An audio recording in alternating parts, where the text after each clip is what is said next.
واهو يا حبايبي ده شكل القلقاس في امريكا اهو. هنخزنه مع بعض اهو. ده الشكل بتاعه بالشكل دوت.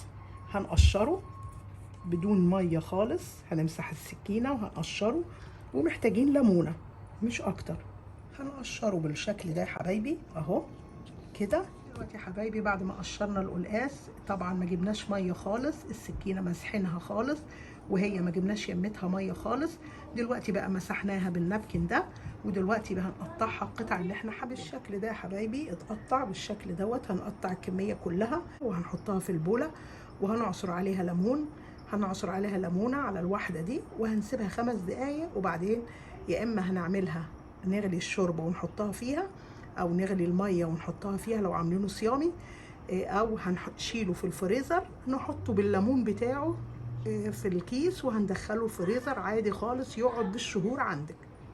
بالشكل ده يا حبايبي، بالشكل ده يا حبايبي اهو. عصرت الليمون وهقلبه وهسيبه 5 دقايق، وبعدين هحطه في الكيس بتاع الفريزر وهحطه في الفريزر. بالشكل ده يا حبايبي يقعد في الفريزر شهور عندك ما يجرالوش اي حاجه.